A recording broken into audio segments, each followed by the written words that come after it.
Alright, let's hope this is working out. It's Ben here from Dynasty. I am streaming from home today. It is Friday the 4th of April. Don't know how that is the case, but yeah, I'm at home and I'm sitting with something different. We are just 10 days out from releasing the first files for the Aesir Fleet. We also, I believe, are complete with our Fifth Frontier War campaign final miniatures as well. We just need to package those and get them up. So there should be an update, say Monday, about that, with some production schedule updates and whatnot. Hopefully you guys can hear me all right. I look tired again. I take it you can, since you're replying and talking here. So g'day to Doug, Neil, Mon Capitan. Oh, nice to see you.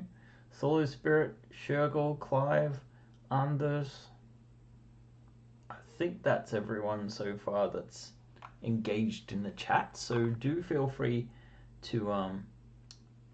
I will be checking the chat throughout the session. Where are we at? What am I up to? What is this thing if you don't know what it is? You're getting a better look at Persephone, which is my homage to the Nostromo from the 1979 film Alien. Back last year, we did a campaign called Soul Survivor, Starship 6 Soul Survivor, which was the sort of like shuttle for this ship. That was always the idea, that we could run this campaign and get the financing in place to be able to build out this massive ship. Yesterday, aside from renewing my passport, I also went by the officers for Docus, and this week we also managed to hammer out what our year is going to look like, at least until after the summer. And I've had this decision up in the air for a while. What do we do next? I don't feel it's time for another Traveller campaign, because I want to be finished delivering a last one before we do another one. And the physical models will be delayed until, I think they're going to start going out at the end of June. Then there is also another license that I'm in the middle of negotiating. It is not something I'm going to be able to talk about for a very long time, and it looks more like a 2026 sort of project, but quite a large one. And I kind of felt like if I don't do this now, I'm never going to do it. So the next project will be Persephone. And we have here just a few. This is like a concept at this point in time, but generally the ship is kind of hammered out for the overall shape I'm looking for. Clearly it is designed to look like it would fit in like the Alien universe. Obviously we're going to use Redemption starts in mid-July, John says. Sorry about that. So yeah, in any case, we need another big project to focus on. Albin is hard at work converting the last of the Aesir Fleet ships so that you guys can have the early adopters version. That being, we give you the build plates, but instructions will take probably several months to complete. A part of that is like Lisa Lot's on long service leave. Well, taking a sabbatical, I should say. Wanting to enjoy the spring and gardening and whatnot. And the conversion of the instructions also requires us exporting, when everything's absolutely finished, to a format that John can read, then import into 3DO, create instructions, and then Lisa makes the PDF version from those. So we'll have a two-stage version where I'll probably just walk through the instructions in a video to start with, and then we'll have the full PDF version after that. I know I can hear John groaning at the moment over that.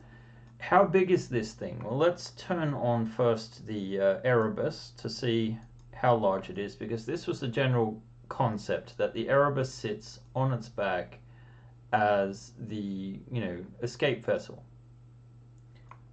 Yes, I bet you are. I bet you are. Well, you were the one saying you wanted more 3D development dollars. Not for this, right?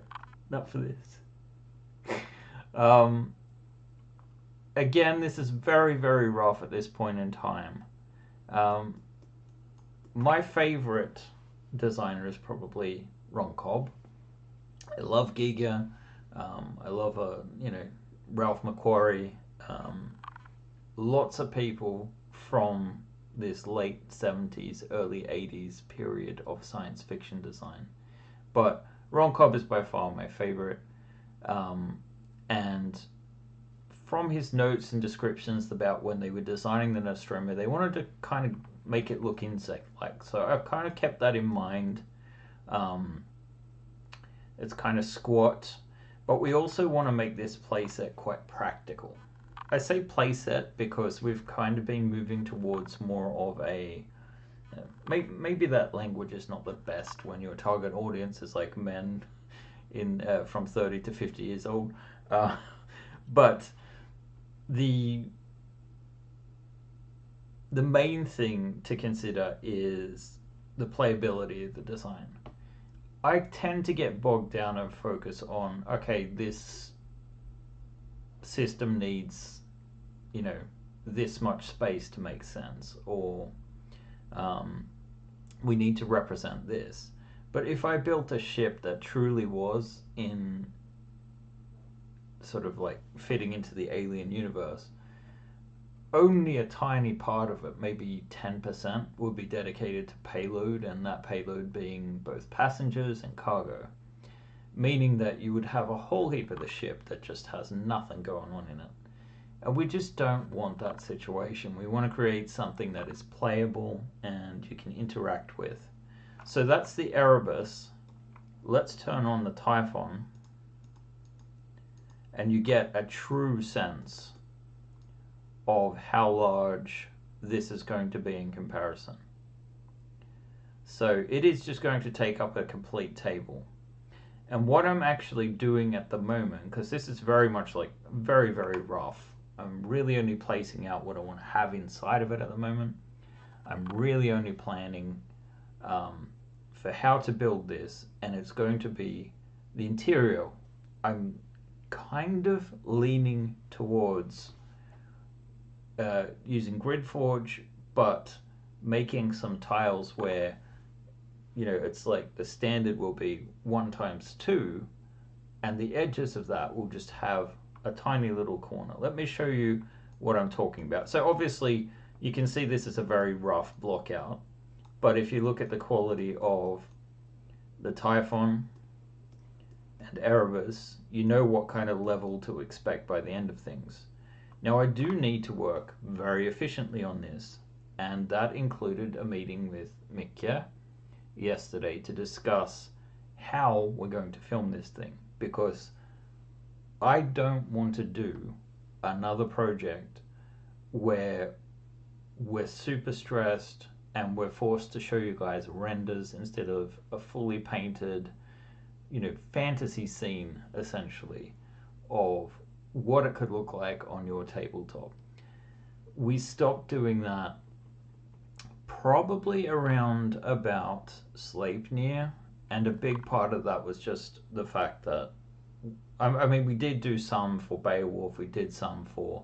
the Type S was technically probably the last time we built a full scene with our spaceport, starport, I guess you would say, in the Traveller universe. It's not a question of it being super expensive. Like, very fortunate to be friends with Mickey. He usually gives me mates rates, and, it costs a few $1,000s to set up, basically. It's not something that we can't do. It's a case of we need the time to do it. And that requires planning and having a solid strategy. And my strategy here with Persephone is to try and get this ship done so that the Kickstarter campaign would go live in very late August or September. And yeah, that does require a lot of planning and a lot of simplification. And yes, this is big, but last week, if you were with us, let me just see if I can open another copy of Maya without it pooping itself.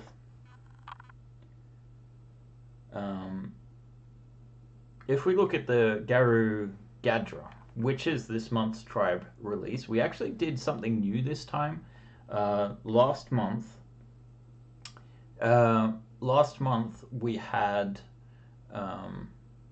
changed some of our tribes tiers. We've been talking about doing this for about a year, I think, and we finally just sort of like decided, okay, Grid Forge is the way to go. And by the way, in case you're wondering, yes, it is possible to have the $5 tier and the $3, well, it's under $3 Grid Forge version. I'm just going to switch to tribes, and I'm going to open the Garu Gadra scene and show you guys what we ended up with. I'm really sorry I can't be in the office today. My wife is away. I'm at home with my dog, who is currently having a snooze off camera. Hopefully he stays that way the whole time. But we did two versions of this. We did the SRM. Well, actually, maybe I should just describe it first, and then we can talk about it. So here is the standard version. Maybe I want to turn off my lighting, actually. Let's switch that off, and we can take off the framing. So this is what we ended up with. Very proud of how this came out and how quickly it came out. Now, if I were to start from scratch with this thing,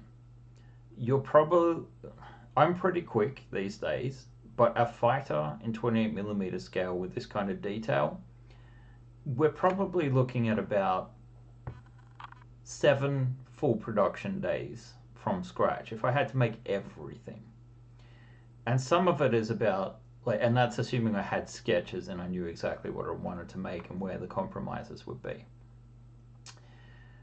This thing I knocked out in about 3 full production days. And adding to that all of the rest of it, we have the standard version here. You've got your missiles that detach. You've got, your sort of vectored thrust that works like so. You've got your cockpit, which slides up and down like so. It's not really locked into place. 3 different turrets. We've even utilized some of our new Nerney clips. Obviously, this is a custom one for that. I wonder what's going on there. That got seriously decimated. I wonder what's going on there. I'll need to look into that. Ironically, it worked really well, so I mustn't have messed it up too much, so I don't know. And this is kind of the concept I'm going to be discussing with Persephone. How can we do it in that amount of time? How can we test? And the only thing I can think of is that we do things a little bit more in parallel with some planning. Now, Albin is going to be working on a film at Doku's, where Mikya is.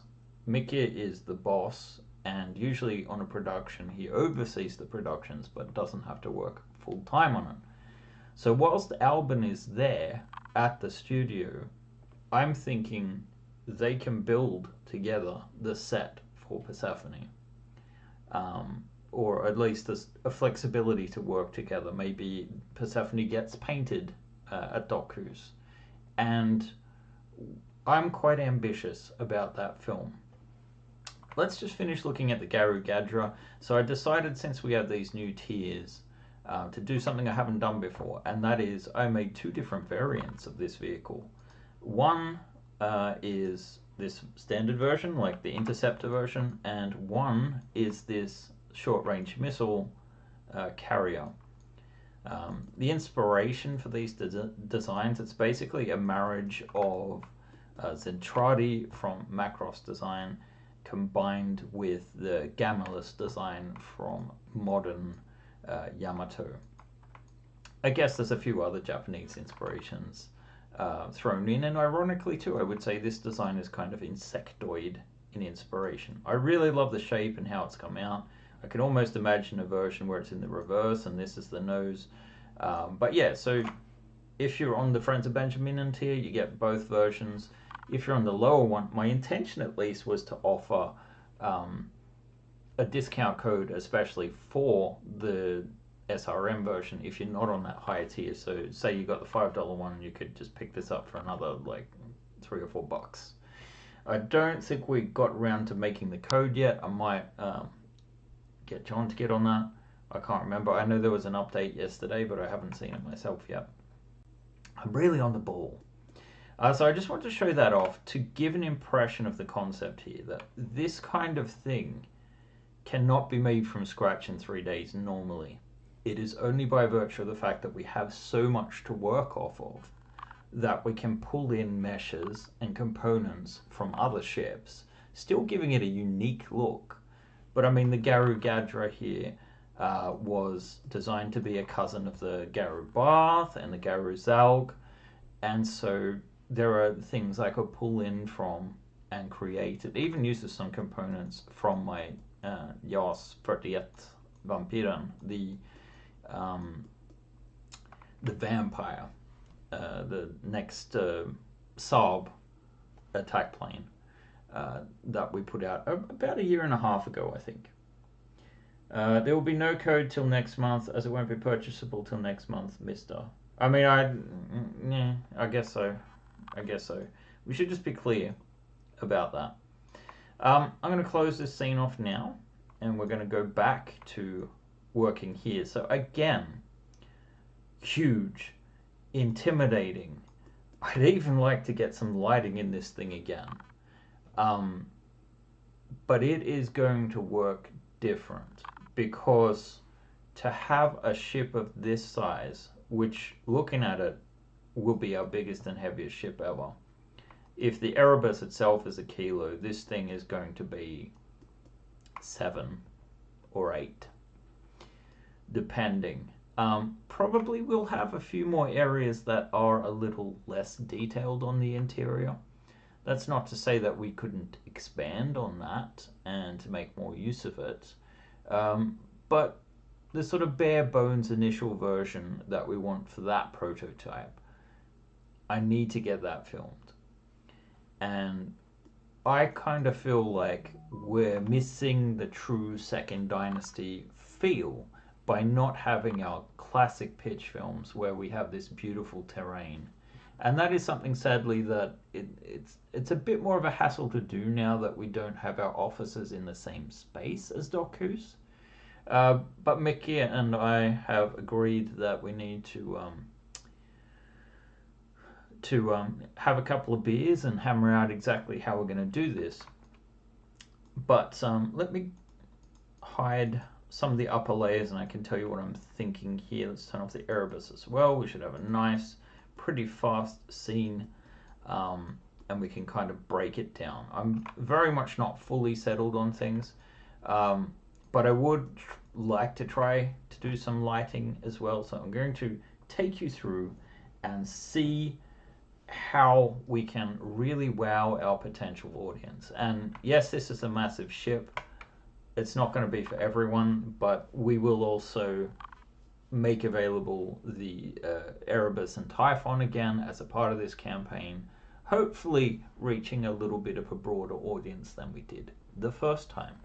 Obviously, the Typhon 2 is just a concept at that time. I don't think it's really had its time to shine. It is a very large, robust ship, and maybe it will get a second wind as well. Erebus, on the other hand, has been extremely popular, and one of the things I've noticed is a lot more people are actually painting it and showing us the results, and that has been exciting. Coupled with the fact that, you know, if this Kickstarter is coming out at the end of August or beginning of September, that also handily coincides with a particular new edition of a role-playing game currently on Kickstarter. Just saying. Of course, we're not associated with them whatsoever. This is not a licensed ship from the Alien universe. It is a homage to the Nostromo. It uses the design language that could fit into that universe. but they are original ship designs. All right, I kind of feel like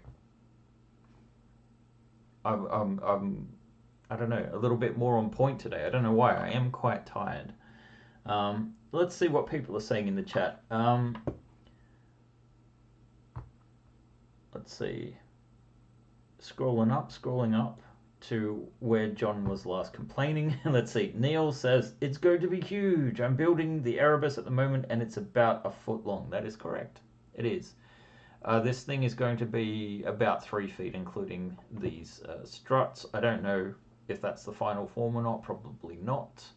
We're going to go through the ship and what I've thought about it in just a little bit. We're probably not going to do a ton of modeling today. I think it's mostly going to be talking. It's a beautiful day too. It's kind of hard to be indoors. And I hope you do like the break from regular modeling. Of the Aesir Fleet. I feel like we've been doing that for a long time, so it's nice to have something different to talk about. Let's see. It's going to be huge. I'm building the Erebus. Yes, a lovely scene for all. Alex says a deep space scene then. Mon Capitan says dog tax. Sam says hello from the Netherlands. Brian says Friday's not a bad day to work from home, though I do miss the office where we would go to a bar for lunch on Friday and then take the rest of the day off. Benefit of working for a bunch of former contractors. So you're in the UK then, eh? Just a guess. Maybe not, but the whole Friday pub lunch thing is yeah. I guess you said a bar though, not a pub. So I don't know. Doug says when printed from clip part what when printed, the clip part of the tail nurney looks like a normal supported clip. Yeah, I think it's probably just I've grabbed a few vertexes and it looked a bit wrong. Shadow Liger said, happy to see you on this bad boy. Any sense of how wide so I can build new shelves? I think this one's going to sit on a table. The beautiful thing is, though, I think the rig that we set up for filming could help actually mount it in a different way than your other ships. So it's possible you could rack it. My Typhon shines just fine. Hee hee. Love gold. Unlike Shergol, I did not get that reference. Neil says, I'm so looking forward to this beauty. I'm going to need a bigger flat just to fit all these models in it. I mean, I have the same issue with the office. I'm thinking about getting some new furniture just because of that. Neil's in the process of painting the Erebus. You think it's the best one I've created? Well, thank you very much. I'm very proud of it. Like I said, so I may need to reconsider my typical expanding of ships when it comes to Persephone. You mean it's big enough already? John says, you are back from death, so slow and so tired, and talking made you active. Yeah, I mean, I was pretty rorted after the last campaign. Definitely burning the candle at both ends. Would it be worthwhile to add a 1:100 version as a display model without an interior? Scale it down if you want it that size. It says, I'm not building 2 scales. It's as simple as that. It is a massive job to do it in one. 3D printers can scale it down. Just take the 28mm one, scale it down to 15 by, I think, dividing it, reducing it to 54%, and then do it on a 0.2mm nozzle. Done. Everything should work as it is. Maybe the support eclipse are a bit more troublesome, but you could build it out without the interior, and I think we'll avoid that issue. Let's see. Her work from home. The boss is a knob. Okay. Brian, Canada. Okay, contractors traditionally go for lunch on a Friday and don't come back till Monday. Yep, sounds familiar. I'm going to knock out my desk and put another bookshelf. Oh, yes, in the office. Yeah, we'll see what happens. I don't know if I'll get it done before you come or not. Sam asks, any plans for the Erebus style fighter?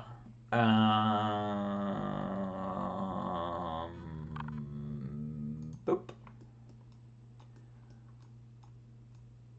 I mean, maybe. Maybe. Something a little smaller. Um, Not directly, but I do have some ideas for a smaller version of Erebus. I don't know if it'll be in that campaign. This is going to be a pretty big thing. Let's see. And then also nice and sunny here in Ottawa today, but it's the spring of deception, expecting snow on Sunday. Ah, yes. This happens very often in Sweden, although for some reason, I don't think it's going to happen this year. We're already at the 4th of May. Sorry, April. Yeah. Supporters at that size are pretty fragile, but they can be printed, is what I'm hearing you say. Yeah. So we've had some overnight frost, but I don't think we're going to get any snow now. I think spring is actually coming, and that's the other thing why I was out. I'm feeling so horrible last week. Just the grass pollen. I think it's grass, either grass or birch. It knocks me out so bad. I can stand the headaches, but it's the itching eyes, man. It's just not fun. All right, let's stop talking shit for now, just for the time being. I love shooting the breeze with you guys, but I want to take you through the levels of this thing and just talk about some of the planning that goes into it at this very early phase. Most ships, open lock clips, possibly using some metal support rods, are all that are necessary. We did build Typhon without any metal rods, although there are some channels in there. This thing is going to be big, bulky, and heavy. And worse, this pitch video I'm talking about will be 2 scenes. 3 if you count the interior, because I'm hoping to sort of film on set as well. When we do have some interior shots. I would like, in my homage, to replicate the scene from Alien where the Nostromo detaches from its trailer. I'm not going to build a trailer for this, but does the thing where it, ignites its engines, heads towards a planet, and then we do a planetary landing scene where we beat the crap out of our smoke machine, and hopefully I can find a way to also imitate, thrust being ejected from the landing sections. So that is my goal for the pitch video, and it would land on an alien planet. I don't want to make it a one-for-one shot thing, but it should be pretty close. And yeah, I think. All right, so I only came to bug you. Yes, fair enough. You can always bug me on Discord. So there's a lot to consider with that. I need to be able to film it from the front, from the back, and I need it to be on some kind of rig so we can raise and lower it for actually landing. Oh boy, that's so easy. Not really. Let's talk about how we're going to solve that. So here we have the undercarriage section. Now it has a massive cargo bay. I'm just going to pop on my my wireframe here so you actually have a hope of seeing where some of the geometry is. One thing you might notice is this section. It is in black, but you can see here that there is this hole threading the whole way through the hull. And this is going to be where we put metal forks to be able to mount a rig on this. So when you're filming from the back, we want the forks to be able to come in from this angle. When you're filming from the front, we want them to come in from this angle. So that's the first thing I'm thinking about. Yes, they used an actual forklift on the original model. It was 11 feet. So what's that, like 3.3 meters long? That's insane. Actually 1 to 100 scale, which is, not too far off our scale. But yeah, we're not building an 11-foot long Nostromo here in this case. I wanted to have a big cargo bay. It's roughly twice the size, or volume rather, of Typhon. Um, so yeah, you can fit a lot more in here. This section I'm actually going to leave blank because I'm thinking it might be able to fit a lithium battery for the lighting. Not entirely sure, but I would ideally like to have some sort of hidden switch. And you can see here through the intersection and that we're really not done with where this is all going to look. I'm probably going to lower these side sections a little bit more. And I'd like to have some fiber optic running lights or something. I don't know if it'll be fiber optic. I'm really just looking into the lighting, but I'd really love to do something so that our scene is quite dynamic. Even if it's like we take the landing gear wells and we have some red lighting on the inside and just, yeah, something that's going to make the scene more interesting. Let's see. If you want a scale trailer, just buy a 40-foot shipping container. Yeah, they didn't build that to scale. Let's see. For scale thrusters, maybe look into the old Thunderbird show with the puppets. They used a forklift in the original model. Yes, I read that one. The cargo bay pleases me, says Shadow Lager. Lithium batteries really come in small sizes these days. Yes. ChatGPT is surprisingly good at suggesting what kind of light layouts we could have. So long as like I don't want to really do wiring, but if I can buy kits where it's just you plug things into each other, that would be an ideal circumstance. And I think ChatGPT could also help program an Arduino to, make it a bit more interesting. Fiber optics would be quite simple to implement if necessary channels are present. See, this is the thing. In this planning stage, I can do it. And basically, I'm thinking this lower level, maybe we do something for like landing gear housings to sort of like, obviously that was a huge set piece on Nostromo. But I'm thinking a lot of this space, this is actually what I call a sub-level. So this is the level 1 sub-level. It's essentially half height. Out the front here, probably going to have some channels here along the top of the cargo bay where we'll have metal rods to support this massive overhang, because that will be somewhat of an issue. But it also means we really need to reinforce these. And though I haven't applied it to the whole cargo bay, here's my sort of design philosophy in action. I'm going to isolate these. So you would have one half here. Obviously these aren't connected yet, although down the bottom I've left these sort of indentations, and the reason I've done that is like I don't know if we're going to need to glue or not. Also, hopefully this isn't a direct copy, because the idea here has been, let's see if this all moves together or not. Okay, great.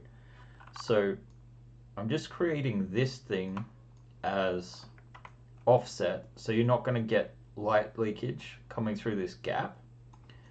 This part in here is all one piece, and then we would have like a series of these ribs, creating, like, obviously these are made to print flat like so, 1/2 inch thick.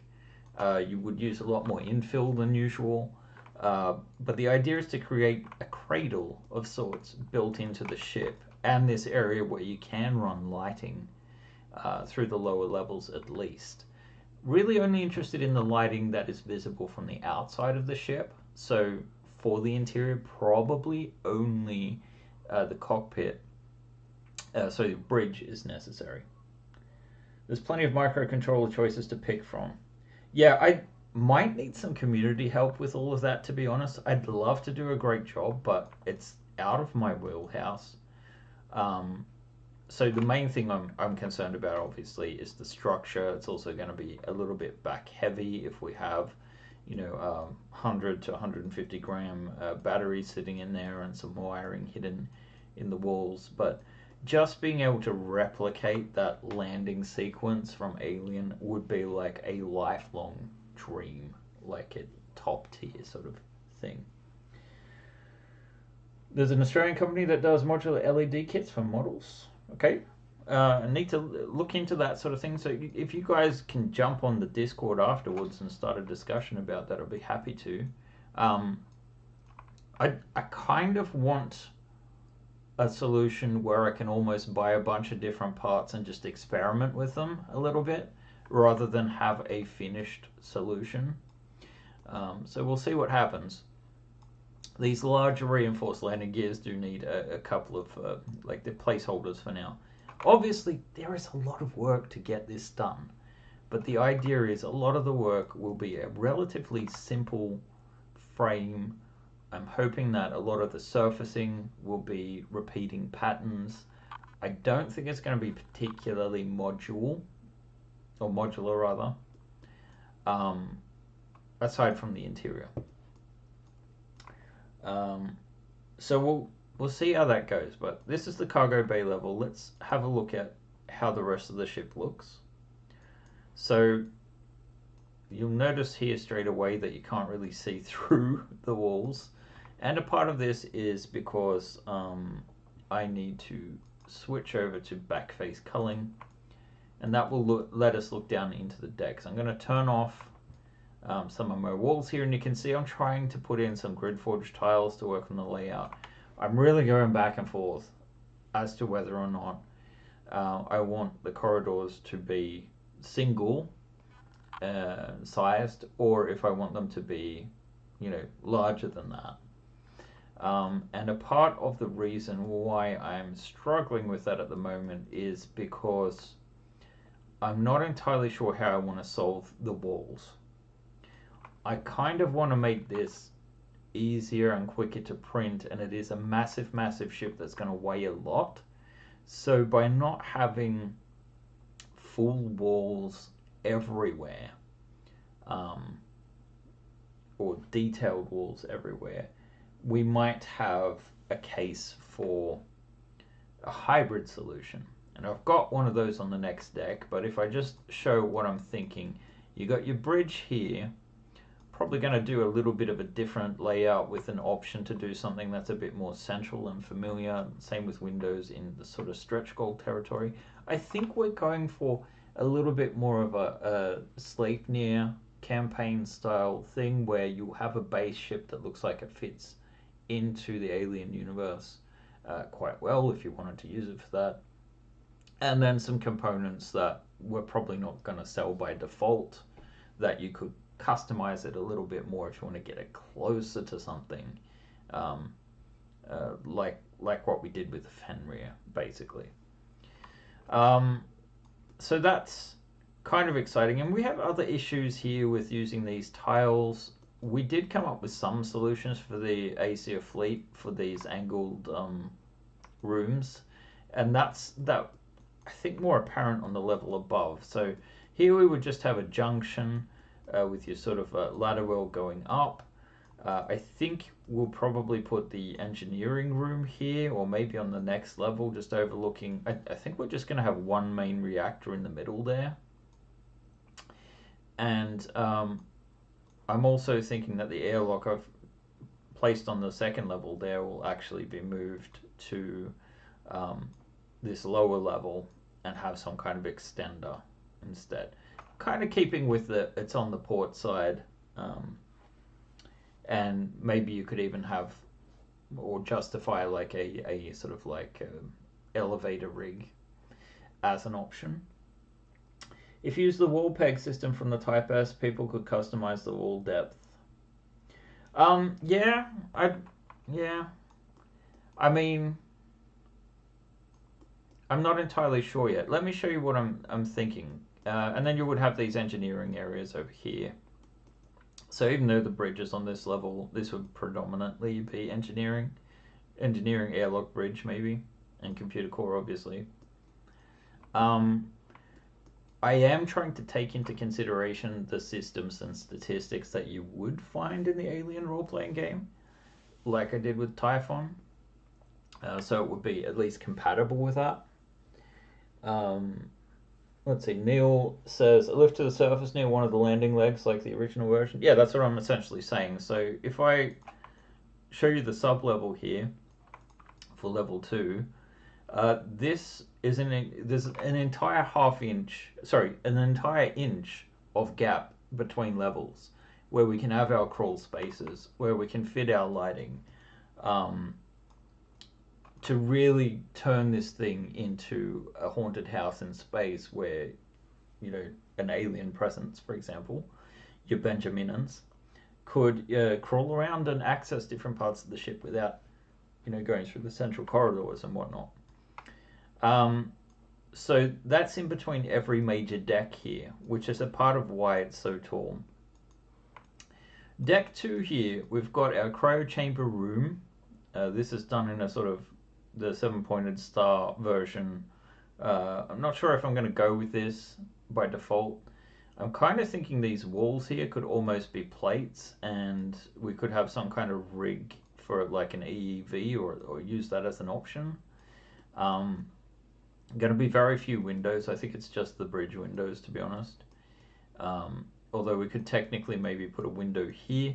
This will be our galley, and in these little nooks we'll probably have like some showers or freshers, possibly extending into this area, so that you would wake up, shower off, and then probably have yeah, I don't know if we'll keep this corridor, if we'll move the galley back a little bit, but these are thought of as like sleeping berths here. So it's possible we would just ditch this corridor and have it going directly to this sort of midsection. One of the reasons why I was kind of considering, you can see here the tile arrangement that I was thinking, and what we did in,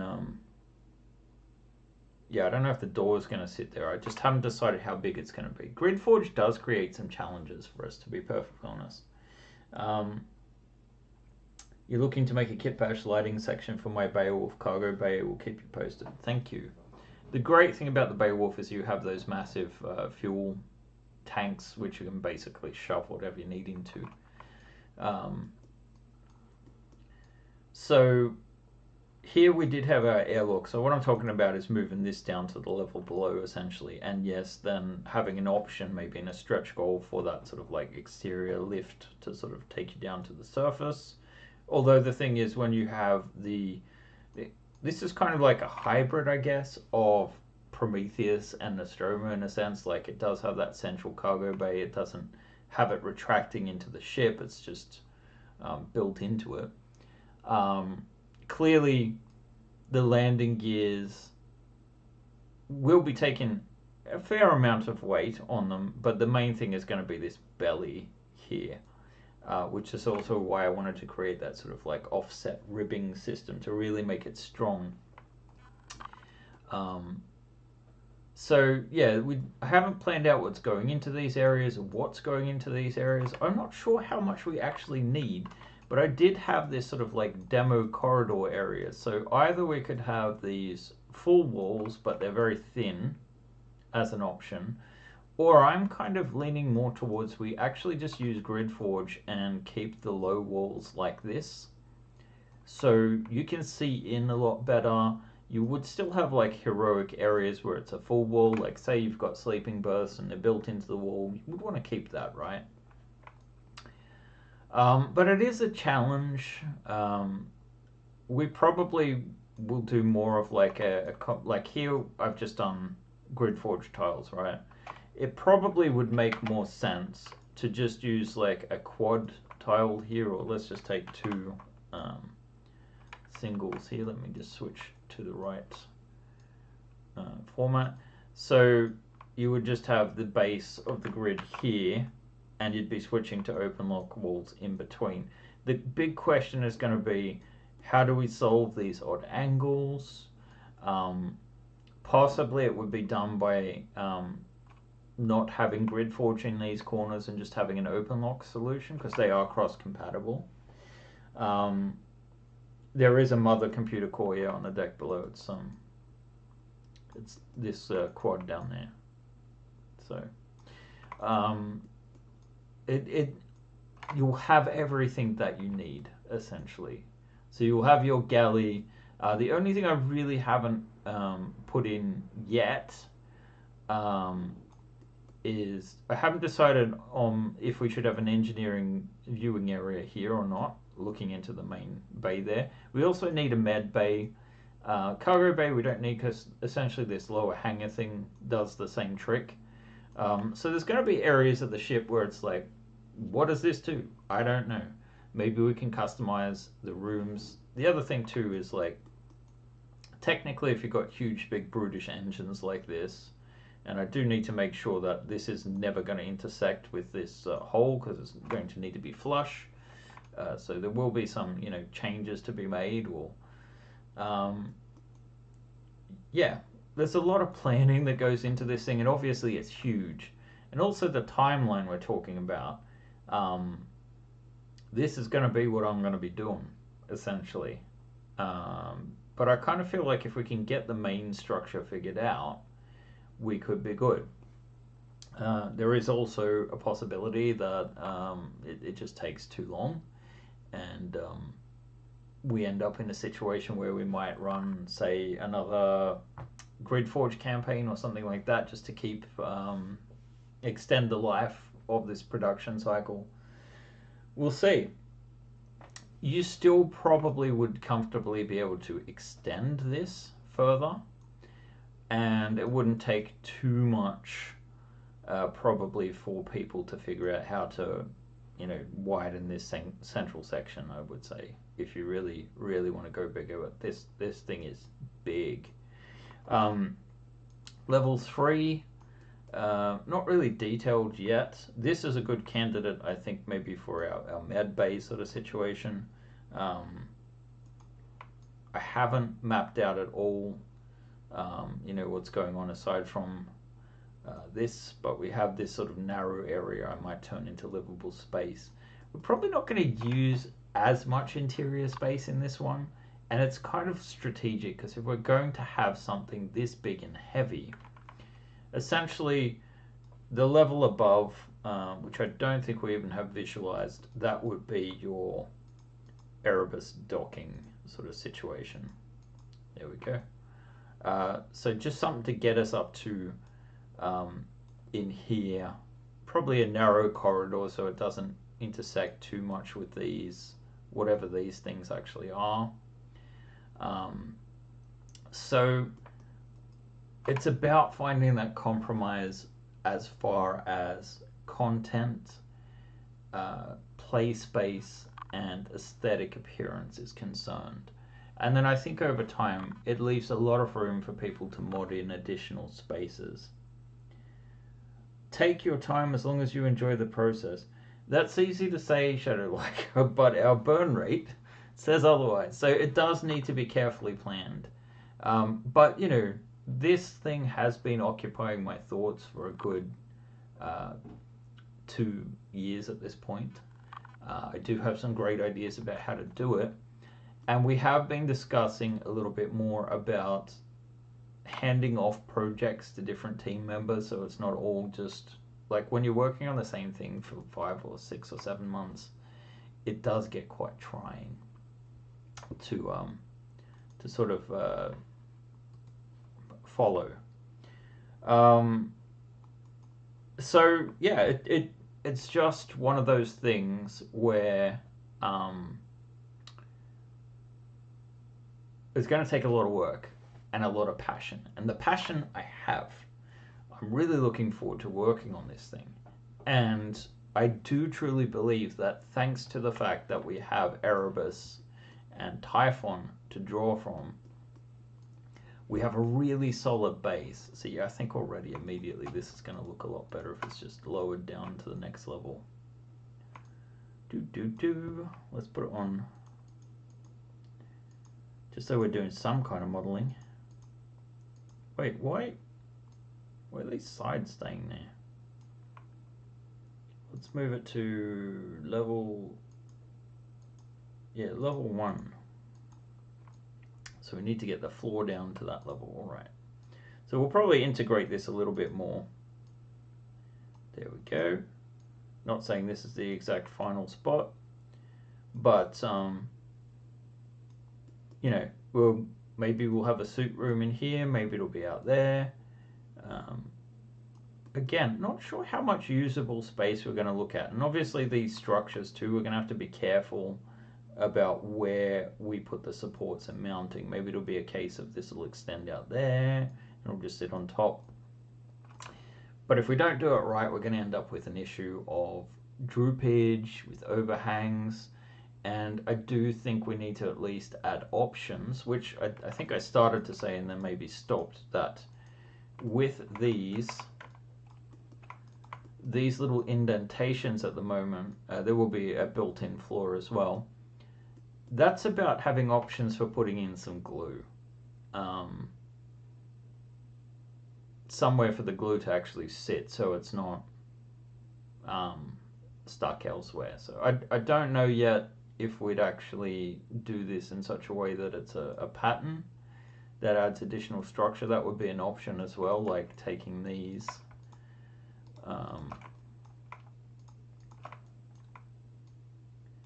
here and like having them extrude out instead so that they sort of mate with that side of things. Hard to tell at this point, but that's kind of what I've been working on this morning. Been working all week, so I'm probably actually going to knock off as soon as we finish the stream, especially since I'm home with the dog and he tends to break concentration a little bit after 4 o'clock, so maybe it's time to see if he's interested in a nap. Anyway, yeah, we are at about 8 to 4. So guys, if you've got any more questions or there's something you want to see in this ship, are you excited about it? Do you have concerns? Do you think I'm missing an important factor? Let me know. I do really enjoy this process, and the ship is going to be a joy to build once it's there, but I really do kind of want to make it as modular as possible, so that probably a lot of the internal components, aside from some open lock doors, I want to have, you know, one of the beautiful things about these sub-levels, aside from having channels to put in your ventilation shafts and whatnot, this is where we can add additional ribbing and bracing that will pull the ship back together, where we have the option to, say, have a long piece that expands from one side to the other, with some just built-in channels for where either your support rods, or if we need them even, or you know, ventilation ducts will go, but still will be robust enough that you could lift it off the model and place it to the side. So yeah, I've got a bit to consider here, but I kind of feel like you're probably going to have a hybrid version where you would just take off the bridge deck floor from about this position to lay it out, and there'd be multiple sections that you just leave as is, or you have bracing for. I don't see any questions in the chat at this point in time, so I'm thinking maybe rather than go over this week, there's not too much to do in the next 5 minutes. So I think we'll finish up early today, and I'd just like to thank you for joining us. We should be back next Friday, once again, with another Friday update and stream. I suspect it might be a combination of showing you guys how far we've gotten with Aesir Fleet. I guess I could round off by just saying what the plan is. We're going to go live on April 14th with the pledge manager for the STL files. The physical stuff, if you ordered the physical ship, Valkyria or that sort of thing, I think it'll just be a direct mail with John when the time comes to build your model, which we've said is in the third quarter plus late third quarter, I would say. So that can be done separately at a later date. So the pledge manager is primarily for STL. We will not be taking any more physical orders, but they can be requested. So if you really want to buy a physical model of any of the Aesir Fleet ships, you can certainly reach out to us. Just let us know. We will be importing the data from BackerKit and applying that to my mini factory where we have our STL rollout.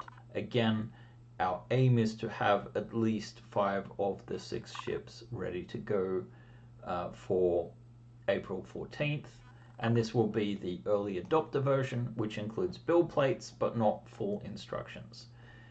We will try to provide as much renders as possible, so you guys have a fairly good idea about how it's all meant to go together, but in theory you should have all the Lego parts, so to speak, to assemble. Yeah, that's our current goal, and Albin will be mostly focusing on getting the Aesir materials out whilst I start focusing on the Persephone. If we don't do it that way, we would have to do a different campaign this year that doesn't require as many resources. So if this is going to get done, I need to get started straight away, which I've been doing. Anyway, thank you for joining me. Please join us next week if you do get the chance to like this stream and perhaps subscribe if you are interested in seeing the development of this ship. Like I said, we do have another franchise we might be licensing in the future.